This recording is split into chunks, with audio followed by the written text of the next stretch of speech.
Assalamualaikum warahmatullahi wabarakatuh. Pada video kali ini kita akan membahas tentang pengenalan OSI layer.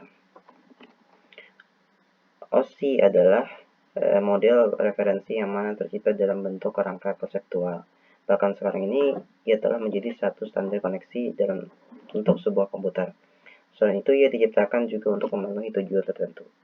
Tujuan tersebut adalah supaya model OSI menjadi rujukan bagi setiap vendor ataupun developer sehingga software dan produk yang mereka buat mempunyai sifat interpolate. Hal itu berarti pengguna tidak harus menggunakan upaya khusus dan mereka bisa melakukan kerjasama dengan sistem ataupun produk. Di dalam OSI sendiri terdapat 7 lapisan OSI layer, yaitu physical layer. Bisa dibilang bahwa physical layer ini adalah yang paling utama. Tanggung jawabnya OSI layer ini adalah dalam hal melakukan transmisi terhadap data. Tentu saja hal ini dilakukan dari physical layer, mengirim dan ditujukan kepada physical layer penerima. Yang kedua adalah data link layer. Ketika proses transmisi data sedang berlangsung, maka akan ada potensi terjadinya kesalahan. Maka inilah yang menjadi tanggung jawab dari OSI layer. Layanan data link layer ini di mana tugasnya memang melakukan pemeriksaan kesalahan.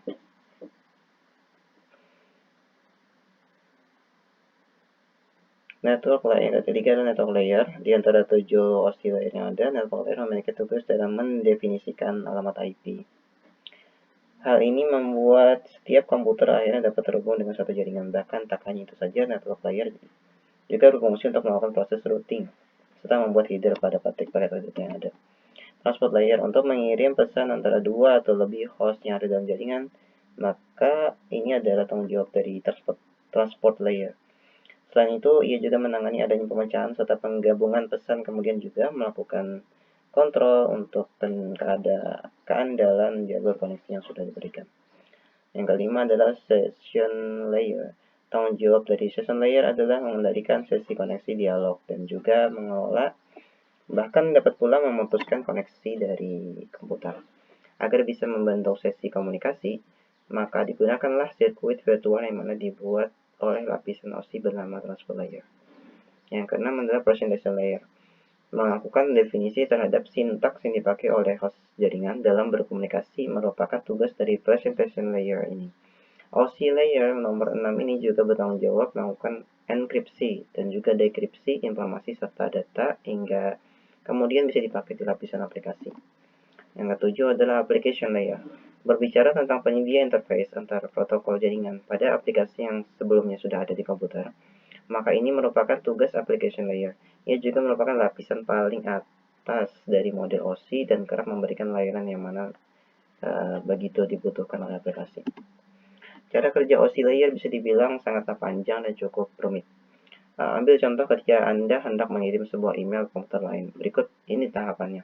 Application layer dimulai dengan application layer mengirim data ke komputer lain. Kemudian presentation layer melakukan konversi email menjadi format jaringan.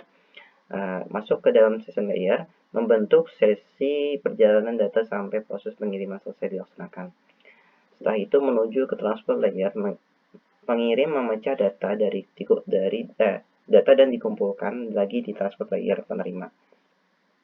Kemudian network layer membuatkan sebuah alamat dan menuntun data sampai ke tujuan. Nah, data link layer kemudian membentuk data menjadi frame dan juga alamat fisik. Lalu pada physical layer data akan dikirim lewat medium jaringan ke lapisan transport penerima. Setelahnya alur berbalik dari physical layer ke application layer pada komputer penerima.